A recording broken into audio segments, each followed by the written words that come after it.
Welcome to the Ari Hoffman Show on Talk Radio 570 KVI, your home for the politically homeless, streaming live at KVI.com and the KVI app. If you want to be part of the most dangerous show on the airwaves, call or text the Warrior Injury Law Studio line at 206-421-5757. That's 206-421-5757.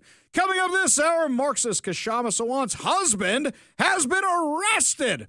Plus, Bruce Harrell wants us all to be nice to each other. But before we get to any of that, time for your daily dose of adrenaline. You want me to stick this into my heart? Are you f***ing nuts? Well, my friends, Schumer's shutdown is here. That's right. This is the Democrat shutdown. For those of you that think it's the Republican shutdown, allow me to do some math for you. Let me debunk the Democrats' talking point right off the bat. They say, well, Republicans control the House, Senate, and the White House. So isn't this their fault? Well, no. You need 60 votes to pass something in the Senate. This was passed by the House of Representatives. You need 60 votes in the Senate to pass this thing. So if the Republicans only have 53 senators, then they need 7 Democrats to pass this thing. If they won't pass it, who's responsible? That's the Democrats. And what are the Democrats holding firm on? They want Medicaid, Medicare, benefits, you name it, for illegal aliens. Not for you, not for seniors, not for the disabled. No matter what lies they are spewing, they don't care about that. They want it for illegal immigrants. They want it for illegal aliens. They want it for illegal criminals. Republicans have passed multiple continuing resolutions, clean spending resolutions that say, let's kick the can down the road and try and figure this out in the meantime. The Democrats continue to reject it because they want $1 trillion more in spending. It's that simple. And you want to know something else? Whatever Chuck Schumer is saying, whatever Hakeem Jeffries is saying, they're all completely full of garbage. Would you like to know why? I saw this post from Eric Daughtry. Eric Daughtry is the assistant news director for Florida Voice News. Senators are leaving town until Friday for the Jewish holiday, meaning a shutdown will last until at least then, if not longer. Stop right there. So, why are all the non-Jewish senators leaving town? You want to say the Jewish senators might have to go home for the weekend? I understand that. They may have to go home till Friday. I got to take a day off tomorrow because I got the holiday tomorrow. Why are all the non-Jewish ones going? But here's something else. Is this like that episode of Orange is the New Black where they find out the kosher food is better, so all of a sudden everybody identifies as Jewish? Is that, oh, we all want a day off. Let's go home for Yom Kippur. Okay, guys, it's a day of fasting. You guys want to fast for 25 hours? Be my guest. Come join us in synagogue all day long tomorrow. You like the opera where you don't understand any words? It's all in Hebrew. Come join us. Come on in. Fasting and sitting in wooden pews for 13 hours. Yes, come enjoy the holiday with us. Give me a break. It's because they don't want to solve it. Democrats are thinking to themselves, the longer this goes on for, the more Republicans are going to hear it from their constituents, the more they're going to hear from people who are not getting paid, who live paycheck to paycheck. Let's debunk that for a second also. Now, people who live paycheck to paycheck, I'm not denying you're about to have a problem because you will get paid eventually, but you may not get paid right now. It's not like that money is going to be withheld from you forever. And I understand that's tough, and I don't want to make any light of that. At the same time, it's not like this is going to be denied from you forever. And I know that's real easy for me to say. I'm not telling you it's good. That is bad. And the longer this drags on for, that might actually hurt the Republican cause. But it was the working class that voted for Donald Trump because they said we are so busy getting screwed by having illegal aliens here who have more rights than us while our lives get more expensive, while we lose jobs. So the question is, which narrative is going to win? who will win the day. This is a Hail Mary by the Democrats. That's what it is. Now, mind you, J.D. Vance being the spokesperson on this for the White House, oh, that was a brilliant move. I got to say, if J.D. Vance maybe bones up a little bit on his foreign policy stuff, he'll be my new man crush. He'll be my new Ron DeSantis. I got some disagreements with him on foreign policy. But aside from that, I love everything about this guy. To which I say, welcome to the party, pal. Thank you. And by the way, I was a late joiner. I was definitely a late joiner. I was not so thrilled when they picked him as VP, and then I saw the debate, and I went, wow, this is why they picked him as VP. There's a few foreign policy debates I have with him. He's more of an isolationist, legit thing. No, I'm not saying he's anti-Semitic or nothing like that. No, I have some little quibbles with him. I would love to interview him one day. But J.D. Vance being the spokesperson for this, he is so eloquent and he is better than anybody who comes up there. What does Schumer always do when he's being interviewed? He talks like this. Page turn. And the Republicans are the devil. Page turn. And he's very exciting. And then you have discount Barack Obama. What happens when you order Barack Obama on Wish.com? Obama! Exactly. No, not Obama. You get Hakeem Jeffries, the sombrero-wearing man. You get him. Yeah, they can't compete with J.D. Vance. So, what did J.D. Vance say today in the press briefing room? We all understand that Democrats and Republicans have policy disagreements. The Democrats want to do things. Look, when Chuck Schumer and Hakeem Jeffries were in here a couple of days ago, they made some suggestions that the president was more than happy to say, yes, let's sit down and talk about how we can solve the health care crisis that we inherited from the Biden administration. But it's one thing to say that we should solve the health care crisis for Americans. It's another thing to say that we're going to shut down the government unless we give the Democrats every single thing that they want, which, as Caroline says, includes giving billions of dollars of taxpayer funding for health care for illegal migrants. That's ridiculous. You don't have policy disagreements that serve as the basis for a government shutdown. Let's have the conversation about how to fix American health care, about how to make health care more accessible. As the president showed, he's more than willing to act on behalf of the American people for this very reason. What you don't do is say, unless you do exactly what we want to do as congressional Democrats, we're taking a hostage. And the hostage, it turns out, is critical, essential services that the American people need. Caroline talked about some of it. Let me talk about some more. Our troops are not getting paid starting today because of the Chuck Schumer wing of the Democratic Party. We have people who require food assistance, low-income Americans who require food assistance, who will not get it unless we reopen the government, thanks to Chuck Schumer and his wing of the Democratic Party. We have flood insurance as we start hurricane season in the southeastern part of our country. That flood insurance is going to disappear because of Chuck Schumer and the far left of the Democratic Party. We need to reopen the government. Let's fix America's problems. Let's work together to solve them. But let's reopen the government before we have our negotiation about health care policy. That's what the American people demand, and that's certainly what the President of the United States wants. We haven't had a budget in years.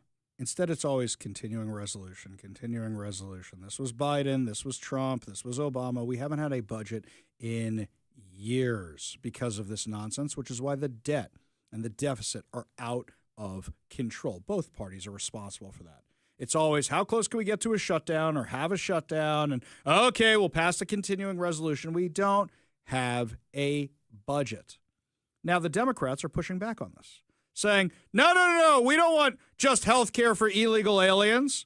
So what they do, they all ran out of the Capitol yesterday to find the nearest reporter so they could all get on TV and all use this to their advantage. One reporter got a hold of Maxine Waters, who admitted it's all about the illegal aliens. Do Democrats want to prioritize the health care of illegal aliens over a government shutdown? Because if the government does shut down, American Excuse employees are going to me, be furloughed. stop it right there.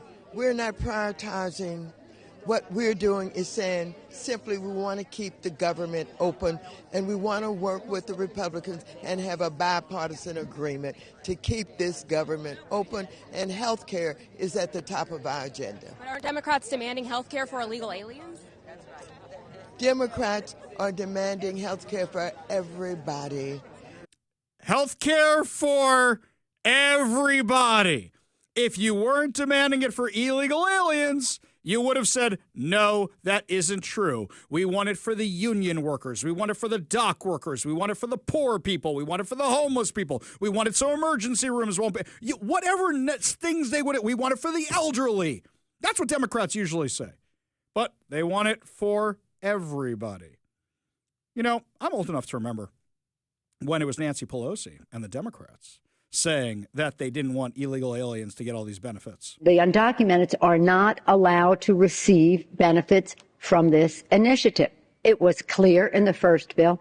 It's even clearer in the second bill. There's a cap on who can receive it, stronger language as to undocumented. No illegal aliens, to use your term, I prefer undocumented, are able to get benefits. Whoa.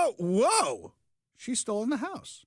If illegal aliens can't get benefits, why are they getting benefits?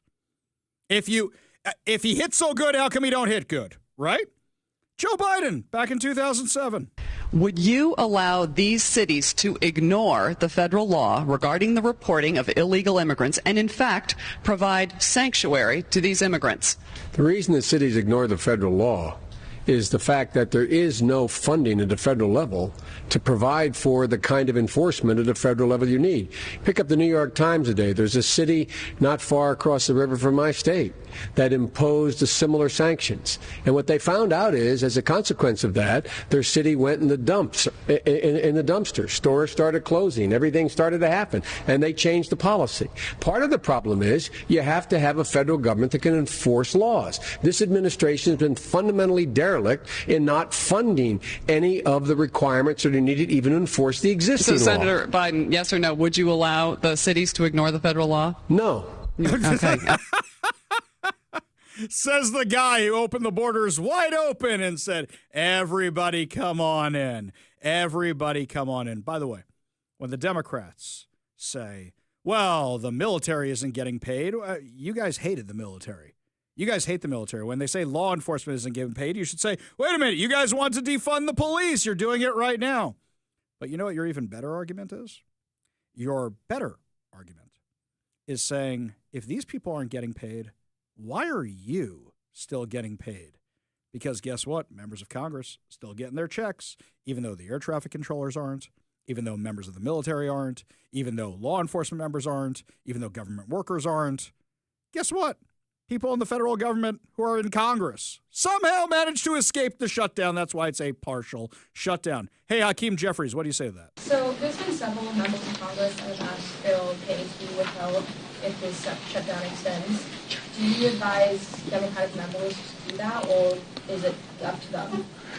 Yeah, that's a question that every individual member is going to have to make on their own, as has always been the case in the past.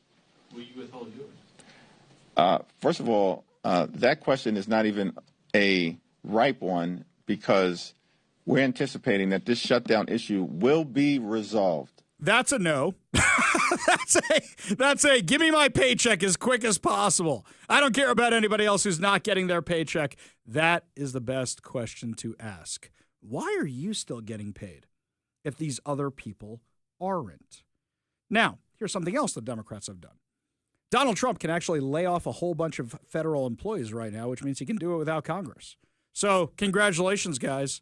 If the Republicans really wanted to, they could start laying people off right now. I got to say, the Democrats, they're just hoping for a miracle. They are hoping for a miracle. But you know what you got instead? You got J.D. Vance. And J.D. Vance is destroying every single one of their talking points. The entire Democratic Party, the political leadership, not every Democrat nationwide, but the political leadership of their party has got it into their heads that the only way to be compassionate is to be compassionate to illegal aliens rather than American citizens. If you go back to what Bill Clinton was saying, even Barack Obama in some cases, what he was saying about illegal immigration 10, 15, 20 years ago, you would put them on the MAGA right based purely on their rhetoric around illegal immigration. So I don't know why they've gone so far to the left. I think it's bad for the country. I think it's bad for them politically. But our our principle, all I can do is speak for the president that I serve and the country, the administration that I serve right now. We believe that the American people's government exists for the American people. That means the people who have the legal right to be here, and that's why we're fighting to reopen the government. And unfortunately, the Democrats are fighting to shut it down for the benefit of illegal aliens. Exactly right. Stick to the points, guys. Democrats are doing this for the illegal aliens. Anything else they say, they are lying. They are doing this to keep their voting base intact. Here's something else you should be asking. Why are you fighting this hard for illegal aliens and you're fighting all these policies that could help the working person, the average working American? Every single thing they do undercuts the unions. Why are the unions still supporting them when they're bringing in all the competition for unions? They want to pass all these minimum wage increases and then say to their friends, oh, bring in all the illegals so you don't have to pay them minimum wage. The fact that this continues and nobody's calling them out on this nonsense is unbelievable. A Democrat talking point, they say we're not actually trying to give health care benefits to illegal aliens, and here's why it's not true. There are two Biden-era programs that explicitly gave the taxpayer health care money to illegal aliens that we turned off when President Trump took over in January. Program number one is there's a lot of emergency health care at hospitals that are provided to illegal aliens. That was funded by the federal government. We turned off that funding because, of course, we want American citizens to benefit from those hospital services, not to be taxed and then to have those hospital services go to illegal aliens. The second of which is the Biden administration gave mass parole to millions upon millions of illegal aliens, and then they simultaneously made those parolees eligible for health care benefits funded by taxpayers. In the One Big Beautiful Bill, President Trump and congressional Republicans turned off that money to health care funding for illegal aliens. The Democrats want to turn it back on. And in their initial proposal, the first thing that they put out to reopen the government, they actually turned that money for health care benefits for illegal aliens back on. So it's not something that we made up. It's not a talking point. It is in the text of the bill that they initially gave to us to reopen the government. It's preposterous for them to run away from it now. But look, let's set that all to the side. Let's open up the government. Let's negotiate on all of these health care policy issues. Obviously, we're not going to support health care benefits for illegal aliens, but we will work with them to lower health care costs for American citizens if they're willing to do so. That's the main point there. Are you actually willing to have the conversation? No. Most of them are saying, hey, let's take advantage of the Jewish holiday and take a day off. So they can say whatever talking points they want. But if they were interested in reopening the government, you know what they would do? They would go to Trump's office. They would look at the MAGA hats that are sitting there, and they would make a deal.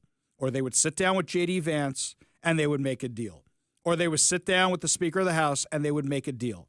You can't defend wanting to spend taxpayer dollars on people who are not taxpayers, especially when they are undercutting American workers. This is a losing argument for the Democrats. I will caution the Republicans, though.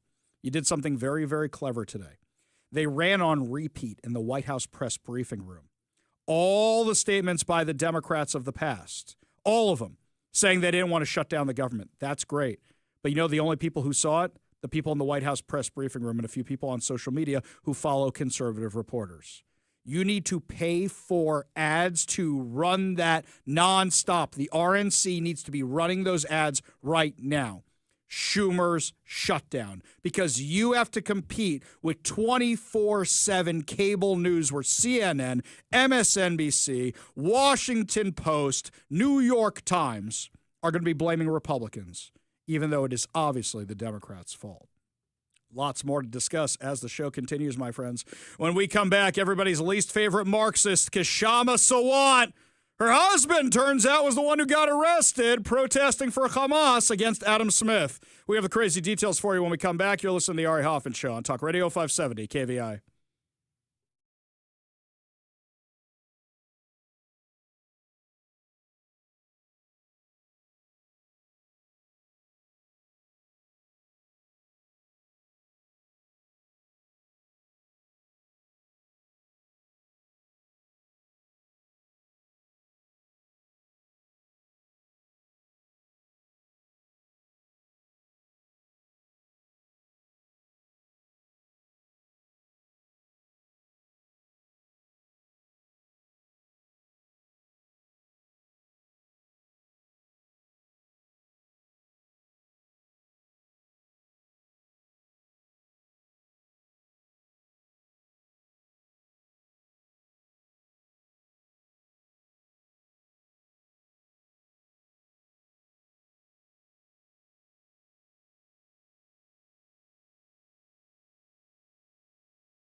Everybody's least favorite Marxist in our area, Kshama Sawant, who had some of her activists get arrested in August.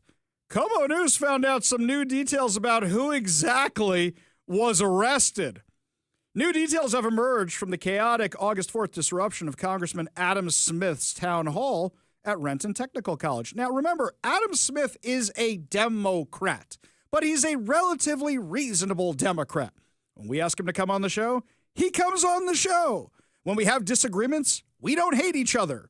He's been to the synagogues before, where no other Democrat I can remember made any appearances at the synagogues, including Bruce Harrell, who lives right nearby. He is reasonable. I don't like his social media so much because the social media is the more extreme version of him, so whoever is running it is doing that for whatever reason. But he's reasonable. You can never be left enough for the far left.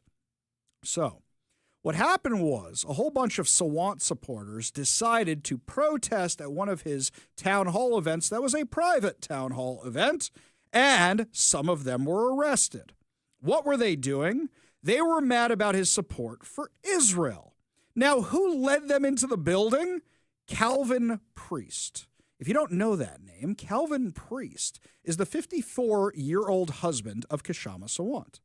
When I used to go and testify at Seattle City Hall, Calvin Priest was always downstairs as a spy for Sawant.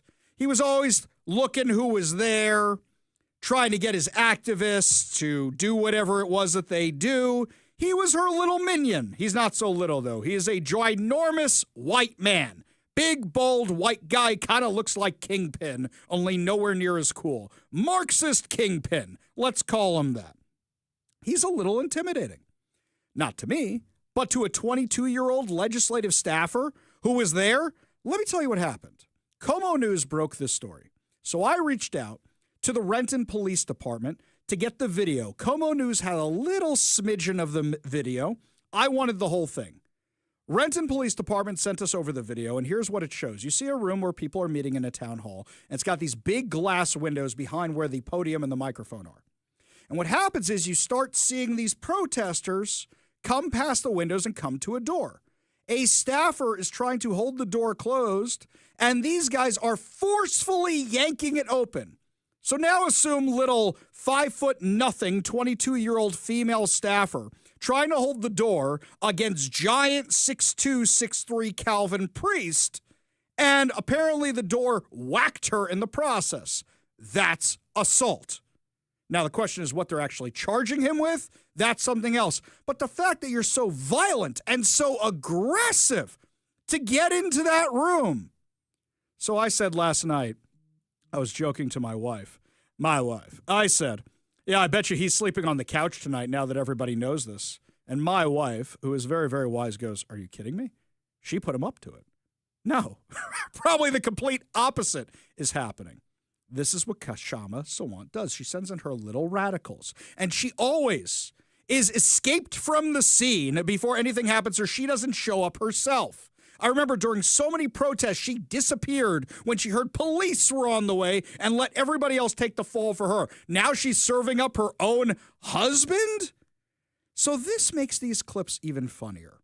Mike and I had a great time with this when this happened in August. Because what happens? Kshama Sawant goes out there and has a little protest outside the jail where the protester was being held. We didn't know it was her husband.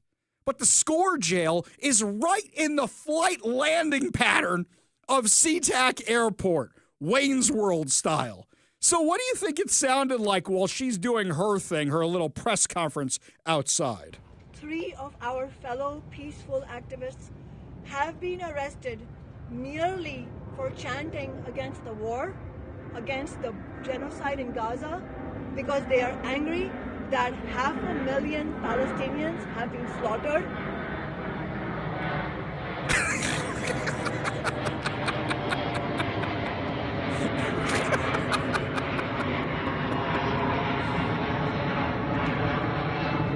Sorry, I have to keep pausing because this jail is very close to the airport. It's even funnier about that? When Mike and I were driving down together for one of the Military Mondays, I'm not familiar with that part of town. So as we're driving by, Mike is showing me the finer points of SeaTac because traffic was terrible. And I was using that back route on 509, which now they're charging you for, which they built. And I forget which one of us goes, oh, that's the jail. Oh, that's the airport. Oh, my God, it's literally right next to the airport. It's not even like, oh, I didn't realize this was in the airport landing plan. The runway is right flipping there. So this is even funnier. And now that she's trying to get her husband out of jail, oh, this is amazing. This is just too good. We go to the Warrior Injury Law studio line, take a call from Leonard in Shoreline. Leonard, what's up, man? Oh, nothing much. You know, the question you asked earlier in the last segment regarding how these illegal immigrants are still getting benefits, I'll tell you. Well, they're still getting benefits via their false Social Security numbers since they don't have real ones. Well, actually, Leonard, that's not entirely accurate. They are getting real ones. Those are the ones we found. That's the bigger problem that we're having right now. Not that they're getting fake Social Security numbers, that they actually have real ones. Appreciate the call. Appreciate you being part of the show. You want to be part of the show, you give us a call or a text at 206-421-5757. Paul in North Seattle says over on the Warrior Injury Law text line, you literally just said far left. Go on Reddit Seattle. There is no far left. Most Seattle voters absolutely would not shed a tear if you were, oh man, okay, that's a little graphic. Meaning if I was taken out, I'm just saying. Yeah, you know what the problem is that when you look at social media, you assume that's everybody. I would like to believe that's not the case, though I do know how many people are looking at Bruce Harrell going, he's a hero. He's standing up against Trump. The same idiots that during COVID were going, thank you, Jay Inslee, for saving our lives. Insane. When we come back, my friends, more of your calls, more of your texts, plus, oh dear, there are some Republicans running for office and pick the absolute worst time to announce that they're running. Tell you all about who's coming back and who we really don't want to come back when we come back. You're listening to the Ari Hoffman Show on Talk Radio 570 KVI.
Welcome back to the Ari Hoffman Show. Just a reminder, coming up at 5:45, your chance to win fantabulous prizes, including a $50 Daniel's Broiler gift card, plus so much more.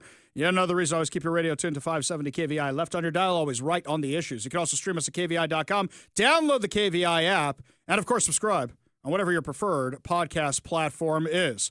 We go to the Warrior Injury Law studio line, where apparently our frenemy Bennett is driving down to Portland to join the protest down there. Bennett, what's going on? Hey, I'm in a moving car. You can still hear me okay? Yeah, I hear you. Just turn down your radio. Oh, the radio's not on. This is just, I think that's just a truck. Okay, what's going on, man? Well, I wanted to finish talking about ICE, but maybe use a less inflammatory analogy. So what I'm saying is, imagine that the government or a candidate said they're going to go after violent criminals in the country whose last names start with A. Now, they are definitely going to be able to find some examples of some very bad people whose last names start with A. But I think most people's response to that would be, this is kind of a head scratcher. Why are you? It's actively counterproductive to do that, because for two reasons. One, now you're fomenting hatred against the subgroup that you're only looking for violent criminals within that subgroup for some reason. And two, you're saying that you're going after the admittedly bad people in that subgroup. You're prioritizing them above the even worse people who are not in that subgroup. I don't accept your premise. So, for example, are people are they boycotting Mexican food the way they were boycotting Russian products when Russia invaded Ukraine? No. There are more taco times opening up. This isn't being directed at the Mexican or Spanish population. As I say all the time, to assume that that is what is happening is to buy into a false Democrat talking point that just ain't true. ICE is going after illegal aliens because that's all they are empowered to do. If we had governments that actually want to enforce the law, they would be going after all criminals, not just the illegal ones. Unfortunately, we don't have that here. Bennett, let me ask you a question. When you go down to Portland, what's your sign going to say? You always carry those big signs. What's your sign going to say so we can look for you in the video? Oh, it's one that I started bringing the summer ones that said abolish ICE is an American value. And I actually had the bad luck to buy an American flag right before all the rumors got started that Soros was telling everybody to buy American flags so that Democrats can look more like mainstream American supporters. No, I just independently went out. Now, it was the first American flag I purchased in my life, but I did go out and buy one before the rumors of the Soros. Why'd you buy one only now? Why didn't you buy one before? Because I know you fight for what you think should be American values. Why didn't you have one before now? I mean, I thought of it. There were just other messages that I was focusing on. But I'm thinking about, there was a march for undocumented immigrants in Seattle once, and there was a truck parked across the street with an American flag on it. I was like, wait a minute, what? Are the Proud Boys here? And they said, no, these are like other undocumented people who came to support the march because they love America, and that's why they risk their lives to come here. That's not the Proud Boys. Well, so that's a problem. The problem is a lot of people on the left assume that just because they see an American flag, it's a sign of somebody they don't agree with. In a perfect world, we would have the attitude they took, for example, in Israel. In Israel, when they were protesting the judicial reform, people weren't fighting with each other. They weren't scuffling with each other. They disagreed, but they were high-fiving each other like, yay, we're all Israelis. Here, it's, we hate you because of what you represent. And I'm worried about that being the direction the country's going in. Bennett, stay safe down there. Don't get tear-gassed. Appreciate the call. Appreciate you being part of the show. You want to be part of the show, you give us a call or a text at 206-421-5757. You know how you know this is Schumer's shutdown? Because CNN played this montage calling out the Democrats' hypocrisy. I was shocked that CNN played this. The question is, how much longer does CNN stick with the narrative that it's Schumer's shutdown? This is CNN. White House now accusing Democrats of being hypocritical. The West Wing put out this video of lawmakers talking about the last shutdown. To hold these people hostage instead of just letting them do their jobs, which they want to do while we work out our differences, So wrong. Shutdowns are not good for the economy. Shutdowns cost taxpayers billions of dollars per week. The longer that this shutdown goes on, the more Americans that will be affected. Critical services and our economy are being threatened with poison pill partisanship. Shutting down the government should not be a negotiating tactic. Hostage taking is all they have left. We'll get to our debate in just a moment. But first, joining me now is... What's to debate? I love that. What's to debate? The Democrats were against it before they were for it, before they were against it, before they were for it, whichever way the wind blows. Do you remember that old commercial with John Kerry? John Kerry was into windsurfing. And the RNC or the Bush campaign made a great commercial. It's John Kerry on a windsurfing board going one direction, showing that he flip-flopped. And then they show him going the other direction. It was great. And the tagline at the end was, John Kerry, whichever way the wind blows. Which was brilliant. One of the most brilliant ads I had ever seen. If Democrats didn't have double standards, they'd have no standards at all. Then there's this, AOC. That's right. One of the most brilliant members of the Democrat Party.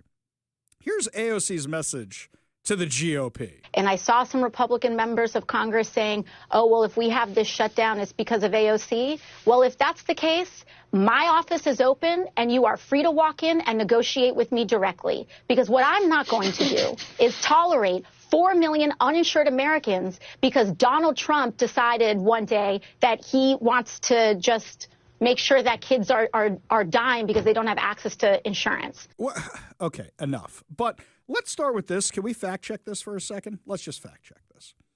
AOC is not a member of the Senate. The House already approved this. You need 7 Democrats in the Senate. Talking to AOC about this accomplishes nothing. Talking to AOC about anything accomplishes nothing because she is a hardcore ideologue and she's never going to move. The fact that MSNBC gave her airtime to say something like this shows how desperate they are to claim that it's the Republicans when they pick somebody who it doesn't matter. If AOC changed her vote right now, it would not matter because the House has already approved this thing.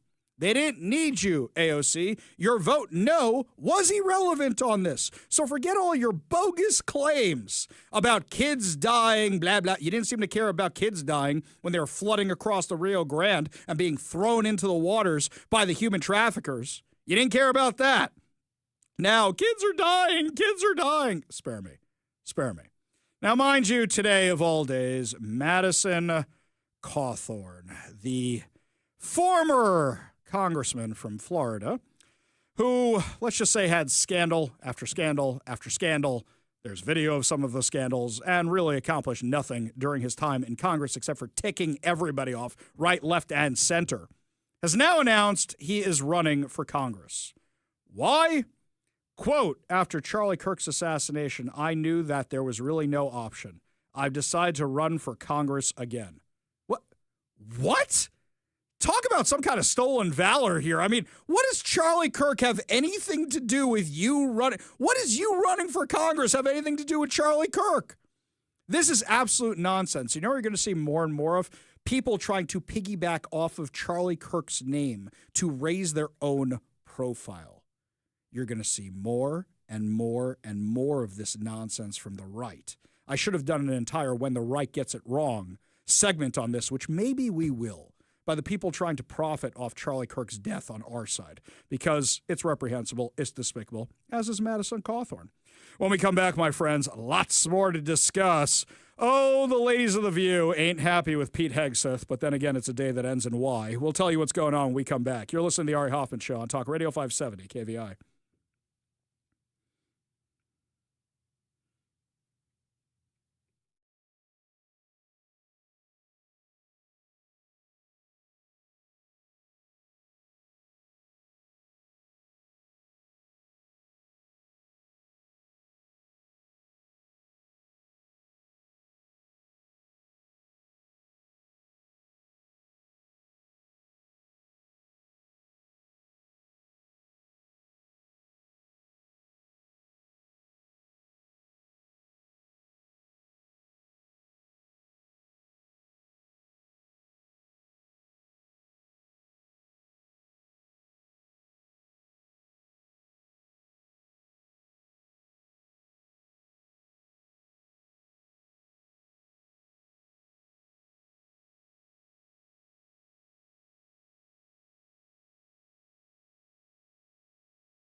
Something I love about Pete Hegseth is it's aspirational to be in as good shape as he is and have as good a head of hair.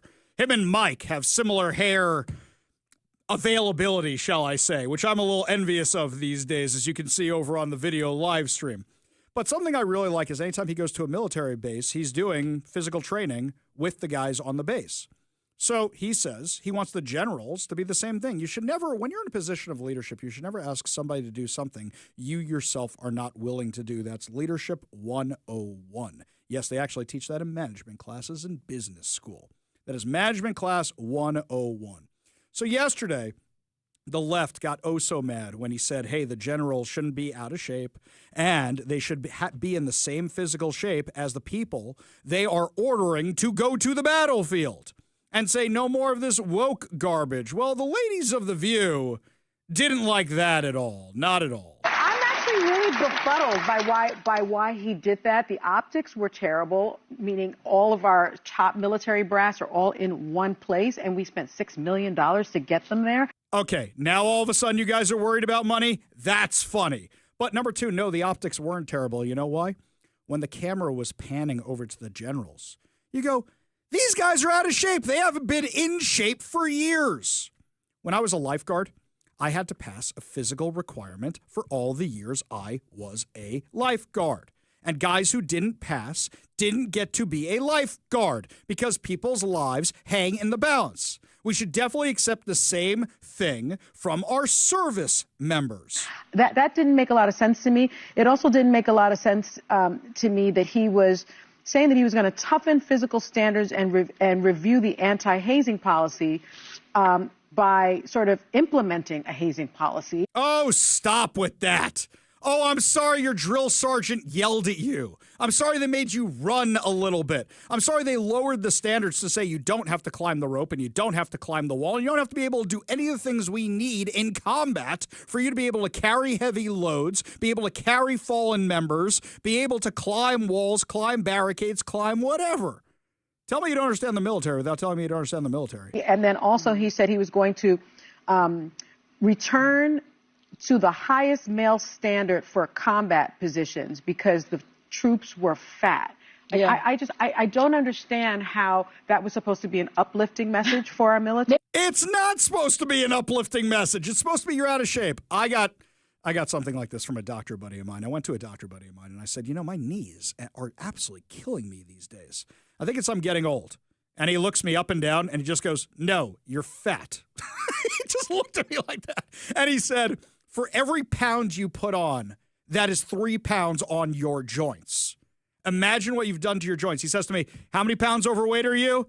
And I said, 20. He goes, let me ask again. How many pounds overweight are you? And I said, 30. He goes, that is 90 extra pounds you are putting on your joints. Of course, your knees hurt. Stop drinking so much scotch and go on a diet. That's what he said. A little tough love. And I absolutely deserved it. Now, speaking of people who absolutely deserve things, President Trump has his fun on social media. We all love his fun on social media. It's entertaining. The left has no sense of humor whatsoever. Gavin Newsom's trying to do it, but he just can't pull it off. So what happens? President Trump posted an AI meme where you see Hakeem Jeffries and Chuck Schumer giving a press conference. And what they did was they put a sombrero and a mustache, a Raleigh Fingers kind of mustache, over on Hakeem Jeffries. And they had Chuck Schumer cussing and saying things he would never actually say. And the left went bonkers about this. Give a listen. Look, guys, there's no way to sugarcoat it. Nobody likes Democrats anymore. We have no voters left because of all of our woke trans bullshit. Not even black people want to vote for us anymore. Even Latinos hate us. So we need new voters. And if we give all these illegal aliens free health care, we might be able to get them on our side so they can vote for us. They can't even speak English, so they won't realize we're just a bunch of woke pieces of shit, you know, at least for a while until they learn English and they realize they hate us too. Okay, the left lost their minds over this. Lost their minds. So Hakeem Jeffries goes on the media to say how terrible, how racist, how horrible this was. And the White House doubles down by putting him in a sombrero and having a mariachi band filled with Donald Trump's playing instruments behind him generated by AI in the middle of the interview. Disgusting video, and we're going to continue to make clear bigotry will get you nowhere. We are fighting to protect the health care of the American people in the face of an unprecedented Republican assault. Now, to be fair, the level of public discourse and debate isn't very high in the country right now, but it's still funny. A reporter asked J.D. Vance about this today during the White House press briefing. So the president's been posting some images of Leader Jeffries and Senator Schumer. I saw. Recently. You've said that you're interested in good faith negotiations with these leaders, but what message does that send? Is it helpful to post pictures of Leader Jeffries in a sombrero if you're trying to have good faith talks with him? Oh, I think it's funny. The president's joking, and we're having a good time. You can negotiate in good faith while also poking a little bit of fun at some of the absurdities of the Democrats' positions, and even, poking some fun at the absurdity of the Democrats themselves. I mean, I'll tell Hakeem Jeffries right now, I make this solemn promise to you that if you help us reopen the government, the sombrero memes will stop. And I've talked to the President of the United States about that. Now, that's it. I don't want the sombrero memes to stop, so I don't want the government to reopen. Now I'm mad at J.D. Vance. I want the sombrero memes to continue. You know what else is going to happen? As we continue our show, we've got some insane audio of people calling 911 on signature gatherers. And Turd Ferguson, there's a message from him, and he's not in state right now. We'll tell you what's going on when we come back. You're listening to the Ari Hoffman Show on Talk Radio 570 KVI.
Welcome to the Ari Hoffman Show on Talk Radio 570 KVI, your home for the politically homeless, streaming live at KVI.com and the KVI app. If you want to be part of the most dangerous show on the airwaves, call or text the Warrior Injury Law Studio line at 206-421-5757. That's 206-421-5757. Coming up this hour, a journalist is assaulted in front of the ICE facility down in Portland as the chaos continues, while Democrats claim nothing to see here. Nothing to see here. But before we get to any of that, let's keep it local for a minute. Bruce Harrell, who says the Trump administration is coming. Well, no, they're not actually coming. But if I say they're coming, then people will vote for me. Please, please, please, please, please vote for me and not the socialist. Yeah. He's out with a message before all the big games this weekend. You got the Sounders playing the Timbers. You got the Mariners in the playoffs. You got the Seahawks playing Tampa Bay. It's going to be a busy weekend. What is Bruce Harrell's advice? Get there early. Spend some money in the local places. Don't overdrink. Be safe. Be kind to visitors from different cities. It goes a long way toward our image of Seattle. Our image of Seattle. Mike, I drove past the stadiums today. Nothing has been cleaned up. Now, maybe they're planning something for Thursday or Friday, but it looks as bad as it usually does in the SoDo area, even with the Major League Baseball playoffs coming to town. So the image of Seattle, just be nice to everybody. Just be nice. Isn't that a nice sentiment? What am I supposed to do? Go on television and tell 10 million people they have to be nice to each other? Being miserable and treating other people like dirt is every New Yorker's God-given right. Maybe that's why I'm a little snarkier about that. Yes, of course you should be nice to people. We're not saying you shouldn't be. But you let Antifa lunatics run your city. You let Hamasniks take over your city. You do absolutely. You are literally, as you're telling everybody to be nice, you have been demonizing Republicans, demonizing conservatives, demonizing everybody in the Trump administration for what? So you can eke out a few more votes? That's what you want? If you want everybody to be nice, then put out the example of being nice. I mean, you may have seen Roadhouse, right? Just give that a go. That's what we're coming with here? Okay, fine, Bruce Harrell. We'll be nice while you criticize Donald Trump, while you criticize Republicans, while you criticize Christians, while you criticize everybody else. But sure, tell us to be nice. Yeah, that'll go a long, long way. Meanwhile, where's Bob Ferguson? We saw Proof of Life today. Proof of Life. He's been gone. We're not going to see him till October 6th, October 7th, I think is when he's due back in the state, something like that. Bob Ferguson is MIA, somehow still able to sign executive orders. Still haven't got an answer on that legal question. Seems to be a legal gray area. But Bob Ferguson pulled a Jay Inslee. He said, I want to look like a human being. So let me get my wife involved in this. Now, before I play the clip for you, I don't think that's the Bob Ferguson house, and I don't think that that is the governor's mansion. What he is sitting on looks like it is the decor in a hotel room. That's what it looks like to me. Cheap decor with no personality really, but looks a little vacation-y. You all know you have your own image in your mind of the last vacation you took and you go, okay, whatever you are picturing, that is correct. That's what's behind him. So you've got all this chaos happening down in Portland. You've got bad news economically here in Washington. You've got a government shutdown that could affect workers here in Washington. Bob Ferguson was noticeably absent from that fake press conference they did saying, the Trump is coming, the Trump is coming. So what did he have to say that was so important today? Hola todos. I'm Governor Bob Ferguson. Y yo soy Primera Dama Colleen Ferguson. We want to take a moment to say Happy Hispanic Heritage Month. Washington es el hogar de más de 1 millón de residentes hispanos y latinos, quienes son parte integral del tejado social de nuestro estado. As we honor Hispanic Heritage Month with you, we want to reaffirm our commitment to important values as a state: diversity, equity, and inclusion. Estos son tiempos difíciles y es más importante que nunca apoyarnos en estos valores. Earlier this month, I signed a proclamation declaring the week of September 14th Mexican Independence Week. Esa proclamación honra a la comunidad hispana y latina y nuestras relaciones con México y América Latina. We're very proud to celebrate our shared history and community throughout this important month. Muchas gracias. Disfruten las celebraciones. I'm very happy you took high school Spanish, but really? Really? That's what you got going? That is what was so important. These knuckleheads sound like your white couple friends who say gracias to the waiter at Azteca when they refill your chips and margarita. No, you know what they remind me of? Or like they put a little bit of accent when they order the fajitas. Okay, so it reminds me of two things. One, it reminds me of that skit that, what's his name on Saturday Night Live? The guy who did the whole skit on Major League Baseball, and whenever a Dominican player comes up to bat. Oh, that was so funny when he's like, all of a sudden, this white announcer who's like, now batting, Joe Smith goes, and now Yolanda Van, right? That reminds me of that. All of a sudden we have an accent, but you know what it really reminds me of? Remember when Ron DeSantis sent the illegal aliens to Martha's Vineyard? And you remember when they said, we're going to take care of them? Quick, get them all on a bus and get them out of here. And they're all waving goodbye. Hola, hola, or whatever it is that they're saying. I don't speak Spanish. I don't pretend to speak Spanish, right? Adios, adios, as they're all leaving. You can tell my Spanish is as bad as her Spanish, right? So they're all saying that as they leave. Get out of our town. Thank you for coming. Yay, bye-bye now. So tone deaf. So absolutely tone deaf. Are you doing that to try and virtue signal? Is that what you're doing? You know, if it was Democrats who were trying to get a ballot initiative and they were being attacked right now in front of Fred Meyers and other stores, you know what you'd be hearing from Bob Ferguson? Oh, we need a democracy. He would come back from that vacation. He would hold a press conference in front of the Fred Meyer and say, this is all Donald Trump's fault, an assault on democracy, blah, blah, blah, blah, blah. But you know what? Instead, right now, you literally have the signature gatherers for Let's Go Washington getting assaulted. And what's happening? People are calling 911. But it's not people calling 911 that, oh my God, the signature gatherers are being attacked. It's people calling 911 to try and stop the signature gatherers because they're triggered by it. It's just, Brandy Cruz got a hold of this video. She got a hold of the 911 calls, put together this montage. It's insane. 911, what is the address of your emergency? 2801 Bickford Avenue. Okay, is that Fred Meyer? Yep. Okay, tell me exactly what happened. I have a man outside my home entrance on the south entrance that is refusing to leave the property. I've already asked him 3 times and told him he's trespassing on Fred Meyer property. Okay. Is he like panhandling or what's he doing out there? He's harassing my customers, trying to get them to sign petitions. Looks like a white male with a goatee and mustache. He's got a black God Bless America hat on, dark blue polo shirt. I came in to go shopping, and there is a table set up outside with signs to sign up for supporting different initiatives and that sort of thing, and one of them is specifically to keep trans girls out of sports, and Fred Meyer has asked them to leave, and they've apparently tried calling the police and has been told that they will not make them leave. And so I'm calling to report it because it's absolutely ridiculous, and they should not be out there, especially if they've been told to leave. It's political, and they shouldn't be trying to put all of this stuff out in front of kids, especially when they're specifically having signs up that say basically keep girls in girls' sports and keep trans people out. And I'm sorry, but that's wrong. It's messed up. And if they've been asked to leave, they need to go. They are pushing hate speech and rhetoric. And they've been asked to leave.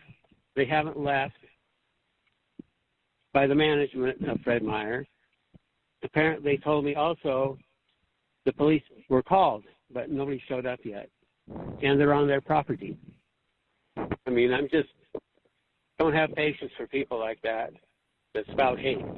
And there have been fights. There's honking and yelling. It's against trans athletes. Has anyone been physically fighting? there haven't been any punches thrown, but it has been on that level for, I've been here more than 30 minutes, and I've gotten Are you a customer or are you an employer? multiple people. I'm a customer, and how many I'm feeling very threatened. Okay, so what is happening exactly right now that's making you feel threatened? What are they doing? At the moment, nobody's doing anything except for signing a petition. But the problem is they are here without permission, and they are being, what's the word I'm looking for? They're taking a very strong political stance that's very divisive, and it's causing people to feel very threatened and uncomfortable. Like a person trying to get signatures on some initiative outside Fred Meyer, but it's anti-trans movement kind of thing, and I just know there are employees there that are trans, and it feels very like an unsafe workspace for them, and it sounds like Fred Meyer has asked them to leave. I asked the manager, and they won't leave. There's 2 people here with ballot initiatives, but the store has asked them to leave, and they're not leaving. I think I just have a big problem with people up front petitioning and causing a disturbance for something that's so crappy, basically. So I didn't know if this is something I need to contact the news about or if you guys are actually going to come out and take care of it. He's not acting aggressive at all, but what he is doing is hate against trans people. And so that's what the signatures are for. What a bunch of snowflakes. Can we go over what the initiatives are for again? To keep men out of girls' sports, and so parents have the right to know what is being taught to their children in schools. That is it. See, it's not that the Democrats want to defund the police. They want the police. They just want the police to do what they want them to do. Talk about authoritarianism. That's what that is. They don't want to defund the police. They want their own kind of police. You know, a lot of my friends tell me who are in police departments across the country in blue cities, including Seattle, they say, Ari, they wanted the right kind of police. People who are woke like them. That's what they wanted. Like that Portland police chief who, it's only 1 block where the rioting's happening. It's only 1 block. That's what they want. They want a police department which does their bidding. Remember, these are the same people who want to have a ministry of truth that would police your speech. It's hate speech. It's triggering. Guys, we have the First Amendment. Don't tell me about subverting democracy or subverting the Constitution or lighting the Constitution on fire when you're trying to shut down the democratic process. Oh, absolutely insane. Absolutely, absolutely, absolutely insane. We go to the Warrior Injury Law studio line. Take a call from Johnny in Mill Creek. Johnny, what's going on, man? Johnny, are you there? Music. Hey, lost you there. Johnny, start again. I didn't hear the first part of what you said. Hey, Mike promised me the newsflash music. You want the breaking news music? If Mike promised it, you can have it. All right, hang on. Let me give you the correct intro here, Johnny. Now, joining us with breaking news on the Warrior Injury Law studio line, Johnny from Mill Creek, breaking some news for you right now. Talk Radio 570 KVI, breaking news on the Ari Hoffman Show. All right, Johnny, what do you got for us, man? As of today, October 1st, 2025, Washington State has implemented a major expansion of this retail sales tax under ESSB 5814, impacting over 90,000 businesses statewide. And when Bob Ferguson says Trump is causing inflation, he's lying. It's his largest increase in taxes in Washington State history, and the Climate Act. Exactly right. Don't forget, sales tax went up, and don't forget, Seattle's also pushing for a minimum. Actually, Seattle's not pushing for it. They have a minimum wage increase going into effect. Oh, and something else. It may seem like a small thing, but they doubled the price of Discovery passes today also. In fact, the majority of all the stuff Bob Ferguson and Democrats pushed for this legislative session that's going to make your lives more expensive, whether it's taxes on Zyn products or anything else for that matter, it all goes into into effect today. Taxes on 90,000 businesses goes into effect today. So the next time Bob Ferguson says, oh, it's about the inflation, it's about Donald Trump's economic policies, it's about the tariffs, you can tell him he is completely full of it.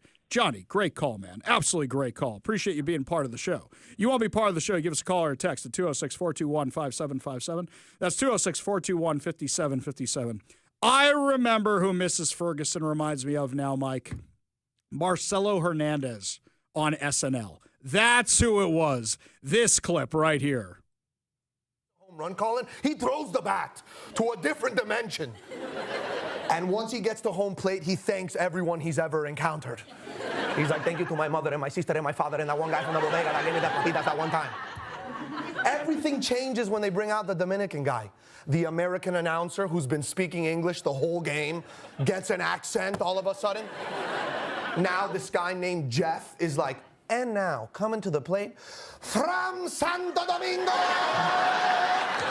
Starling Marte.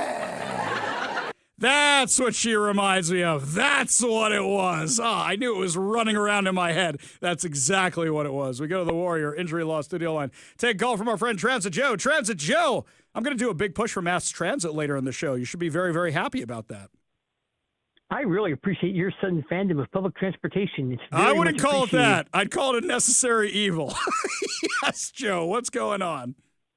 Do you get the Jewish Insider? The Jewish Insider. I do get the Jewish Insider, but it's behind a paywall, so I usually see the headline and not the article. I got past the paywall. Katie Wilson has made statements saying, as mayor of Seattle, if elected mayor instead of Bruce Harrell, will work to agitate for anti-Semitism and will call to divest Seattle from Israeli funds and accuses Israel of a genocide in Gaza. Okay, that's horrible, and I'm not debating that. In fact, yesterday we did a whole segment on the show about how Katie Wilson is endorsed by CARE, the Council on American Islamic Relations. But let me ask you this. What's worse than that? So she could say that all she wants, but there's nothing Seattle can actually do. Bruce Harrell turned our streets over to Hamasniks for 2 years, and when there was an anti-Semitic rally and concert raising money for terrorist organizations, he pulled the police off of where they should be, and he still had them on his own house. So can we be real about this? Neither one of them is a good option. I would rather have Bruce Harrell any day because at least we know who we're dealing with, and we're not going to have someone with a direct... How do we know who we're dealing with? He says he's good for the Jewish community, but allowed all that. This is a guy who says, whoever he's standing in front of, I'm good for your community. He says, I'm good for the black community, I'm good for the Asian community, and he completely destroyed Chinatown. You proved my point. How? I'd rather have him than someone with a hot with people who will literally have speed dial on their Seattle City government phones to Gaza. Yeah, okay? Here's the There is thing. bad and then there's evil. Here's the thing. I don't see a difference. And I know a lot of people in the audience disagree with me, and you're welcome to call me to disagree with me on this because I know a lot of you do. I don't see a difference between Bruce Harrell and Katie Wilson. I don't. And if people want to set me straight on that, you can give me a call at 206-421-5757. That's 206-421-5757. Joe, appreciate the call. Appreciate you being part of the show. Yeah, I don't see a difference. I really don't. You want to text us and tell me what difference you say? One's a little bit better, one's a pile of garbage, and the other one's a pile of you-know-what? Oh, there's a huge difference between the two. I don't see it. I really, really just don't. And unfortunately, that's the problem when we have a GOP that's not involved in Seattle politics at all. When we come back, my friends, lots more insanity to cover. Our friend Katie Wilson from the Katie Wilson, not Katie Wilson. Our friend Katie Daviscourt from the Post-Millennial was assaulted by Antifa in front of the Portland Ice facility last night. We'll tell you all about it when we come back. You're listening to the Ari Hoffman Show on Talk Radio 570 KVI.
So last night around 10 p.m., Katie Daviscourt from the Post Millennial, she's been covering what's been going on outside the Portland ICE facility for months now, literally since June.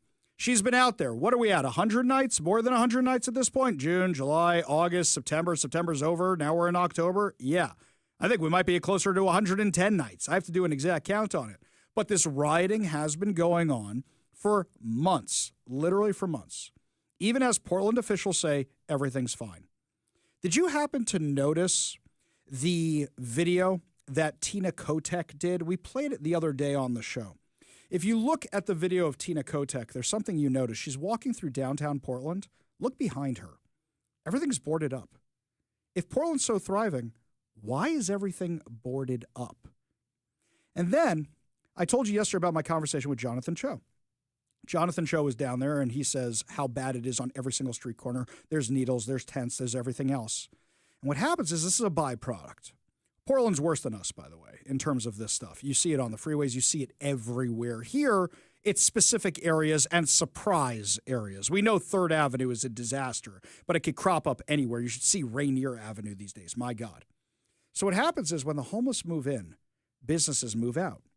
They get tired of being broken into.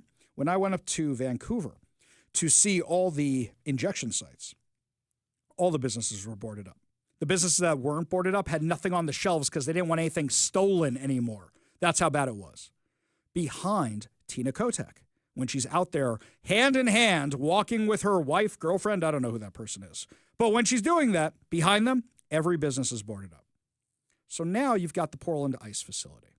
Night after night, for 4 months, you've had ongoing riots. Katie Daviscourt has been one of the few independent journalists who's been out there covering it. The mainstream media has not been anywhere to be found. Katie had a great post on social media yesterday. She was contacted by the Oregonian to get her version of what's going on. Katie refused the interview. The Oregonian's like their version of the Seattle Times, and said, "Why aren't you here? If you had been here for 3 months, you would have seen everything I have seen. Why are you calling me to find out what's going on in your city? It's insane." I believe that the reason President Trump is now interested in Portland is because of Katie Daviscourt's reporting. So last night, Katie's out there, and the psychos are out in force, but they don't even know what they're protesting anymore. They're protesting the current thing. So there's some Antifa lady who is waving a Palestinian flag. Okay, sure, whatever. She starts waving it around Katie Daviscourt. And then it looks like from the video that Katie took, whacked her in the face with it so hard that it left a shiner. This was actual assault, not some of the other things. I think the problem is the word assault. We have, technically, if you get water thrown on you or something like that, that is assault. But when we think assault, we think pow, boom, baff, just like in the Batman movies. That's what happened to Katie. Katie went down, her phone went down. And what happens is she starts chasing after this person on video. Now, what happened to Katie, and you should really check out her videos over on X. What happens is this woman runs away and immediately is surrounded by Antifa goons with the umbrellas to shield her identity. For those of you who are action movie fans, historical action movie fans like I am, it looks like at the beginning of Gladiator when they're fighting in Germania, or whatever they call it, Germany, and they build that tortoise shell with the shields and they're marching forward with those, or in the arena when they build the tortoise shell against the chariots. That's what it looks like, but with the umbrellas. They're covering her, and then they take her into an apartment, which has been their staging area for months. Somebody is letting them use an apartment there as a staging area for Antifa. Katie runs to find a police officer, brings them over, and the police say, "We're not dealing with it." How can you say you have the situation under control when a journalist is assaulted in your city and you refuse to do anything about it? And shame on the rest of the media. Where's KTU? Where's the Oregonian? Where's any of the outlets? Where's Coin? Where's Kong? Where's all those things that are supposed to be down there? Nobody's down there right now. We got Bennett, the protester, driving down there. That's who's down there right now. And yet, they say, what's going on? We want your side of it. Go down there and see what's happening for yourself. That's like the Seattle Times during the autonomous zone. Oh, it's a block party. It's a street fair. There's no violence out here. Ari Hoffman's not telling the truth. Ari Hoffman's making things up. Yeah, all the lawsuits prove otherwise. All the settlements to all those lawsuits prove otherwise. So, all this violence is coming from these wackadoodles down in Portland, and people are getting hurt. I would say Katie might even have a cause of action against the Portland Police Department. She might actually have one right now for not doing anything. Their job is to keep the streets safe. If they were given a stand-down order, she might actually have a case against the people who swore to uphold the Constitution of Portland or whatever else it was. She might actually have a case because this is neglect. They intentionally did this, and this is insane. This is beyond insane. You want to tell me again how Antifa is just an idea, not a terror organization? They are a domestic terror organization. I got some audio last night. They have a live stream going like they did during the autonomous zone of the ICE facility. One of the lunatic activists has it going as a live stream so you can see what it looks like outside all day long. They are blasting music. It was 10:30 at night when I checked in on that live stream. 10:30 at night. They are blasting music at full volume. If you live around there, you can't sleep at night. I thought they cared about low-income residents. That's what's right next door. They're not doing it. Oh, it's only one block. It's only one block. So you say, well, you know, the rest of the city's okay. The rest of your city's not okay. The rest of your city is boarded up. The rest of your city is covered in needles and tents and garbage and Antifa and activists and vandalism. You name it. This is what's going on in Portland. Now, you want to tell me why you wouldn't want help? Don't you think that a normal person who's not in it for the politics would say, you know what, we have a defunded police department. Tina Kotek had the perfect opportunity. She was a new governor after all that insanity. She came in afterwards. She could have said, you know what, things are worse than I expected. We could use a little help. Could use a little help. Maybe bring in the National Guard, maybe hire more police officers. No, she decided to double down on this insanity. And it's only gotten worse. It's only gotten worse. It's beyond crazy how gone Portland is. And Portland wasn't that nice to begin with. This is a place where they spent 2020. They had 120 consecutive nights of rioting. We're going to beat that. We're going to beat that, Mike. You know why? Trump just started his term. That was at the end of his first term, right? We're going to beat that number because they're going to keep going until the feds actually get mobilized and get down there. Now, we saw federal action last night. After the assault on Katie, after a few other incidents, the feds came out and started arresting people. But that only emboldens these lunatics because they think nothing's going to happen to them and they think they got a good chance of getting away. Okay, they only got one tonight. Okay, they only got two tonight. They only got three tonight. They won't get me. They're going to keep doing this. And the question should really be, how do we hold somebody like Tina Kotek responsible or the mayor of Portland or any other officials? Plus, they're gaslighting all of us by telling us it's perfectly fine down there, and I'm tired of it. I can only imagine what the people like me down in Portland are saying because I remember being gaslit this bad during the autonomous zone when I was seeing it with my own two eyes. When we come back, my friends, lots more to discuss. Greta Thunberg, her little flotilla, is about to make landfall in Gaza and apparently is being intercepted as we speak. We'll tell you all about this fun when we come back. You're listening to the Ari Hoffman Show on Talk Radio 570 KVI.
Welcome back to the Ari Hoffman Show. Just want to remind everybody, check out the newly redesigned KVI.com. You can see articles from me before we even get a chance to talk about them on air when we post them at night and such. You also get to find out about all KVI events. Make sure you're a KVI insider and subscribe to our newsletter at KVI.com. Also, don't forget to subscribe to our podcast on whatever your preferred podcast platform is and download the KVI app so you can take us with you anywhere. Listen anytime.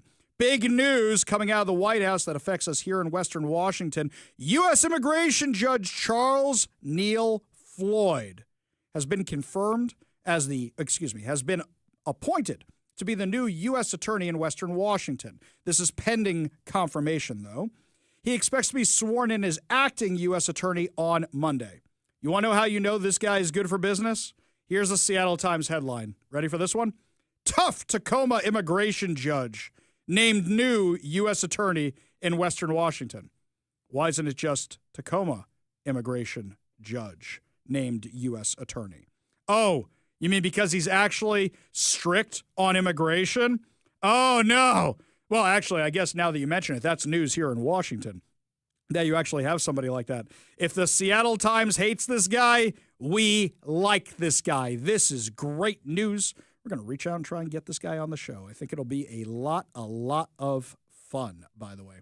Speaking of the Justice Department and the U.S. Attorney, Kash Patel made a big announcement today. He says that the FBI is cutting ties that James Comey's FBI made with the ADL. Now, I agree with this decision 100%. The Anti-Defamation League has been a train wreck for years. I would actually argue it created more anti-Semitism than it ever stopped because people hate the ADL so much. They have always been partisan hacks. They were started for all the right reasons. They were started to try and fight back against anti-Semitism, and instead, what did they do? They said, how can we make the Democrats happy? How can we make the Democrats happy? What's the most recent thing they did? We discussed this yesterday. They listed Turning Point USA in their extremism glossary.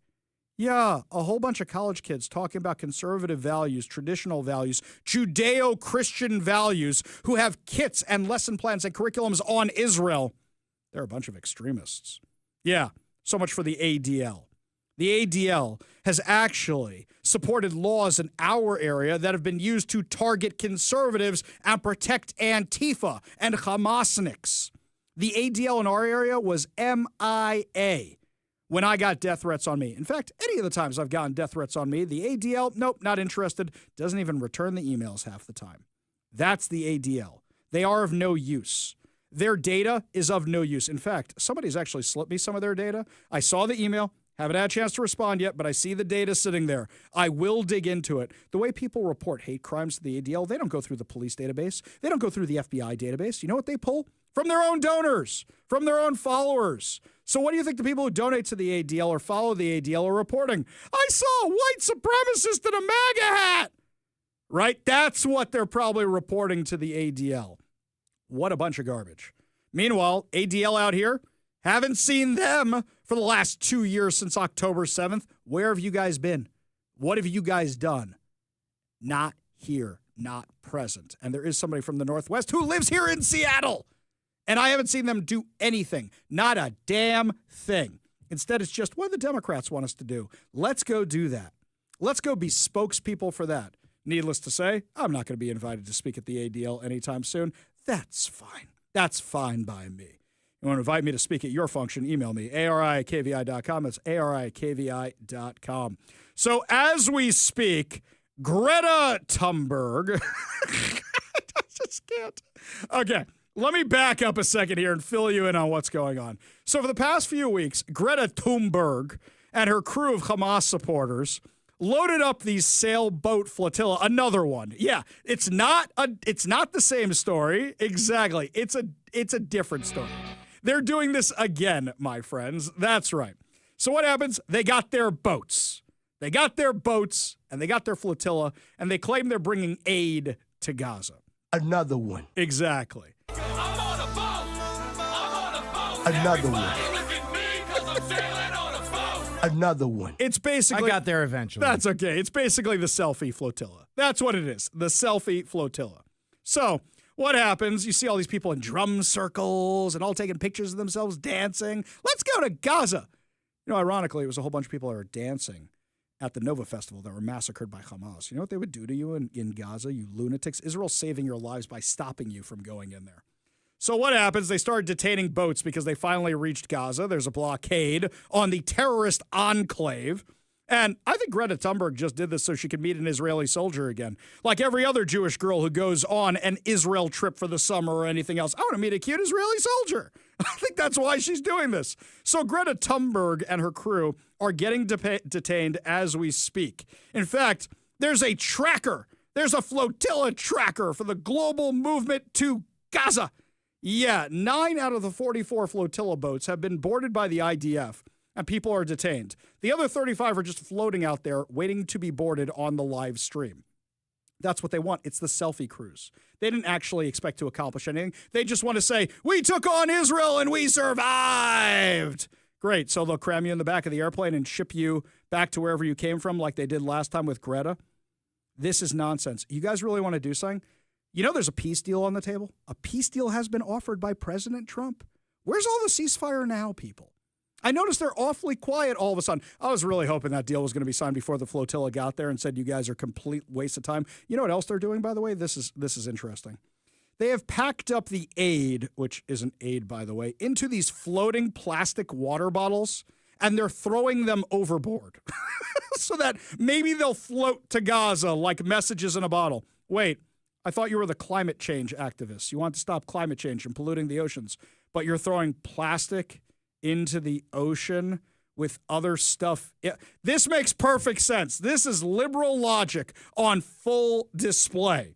Yes. So here's Greta. Greta floating to Gaza. Isn't this incredible? Isn't this special? Isn't this wonderful? It's all performative. It's all performative garbage. Personally, I think what they should do, I think they should leave them in Gaza. I think they should just take their boats. I think they should leave them in Gaza and go, have fun, guys. Good luck to you. That's it. No more free El Al flights for you. If I get a free El Al flight, I'll take the flotilla to Gaza. Ugh, absolute insanity. But this is the left, my friends. This is the insanity. This is who Chuck Schumer and crew are trying to keep happy by keeping the government shut down. These kind of lunatics. When we come back, my friends, lots more to discuss, including how many streaming subscribers did Disney Plus lose after suspending Jimmy Kimmel? We'll give you the details when we come back. You're listening to the Ari Hoffman Show on Talk Radio 570 KVI.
Welcome back to the Ari Hoffman Show. Just a reminder, coming up at 5:45, your chance to win fantabulous prizes, including a $50 Daniel's Broiler gift card, plus so much more. Yet another reason, always keep your radio tuned to 570 KVI. Left on your dial, always right on the issues. You can also stream us at KVI.com.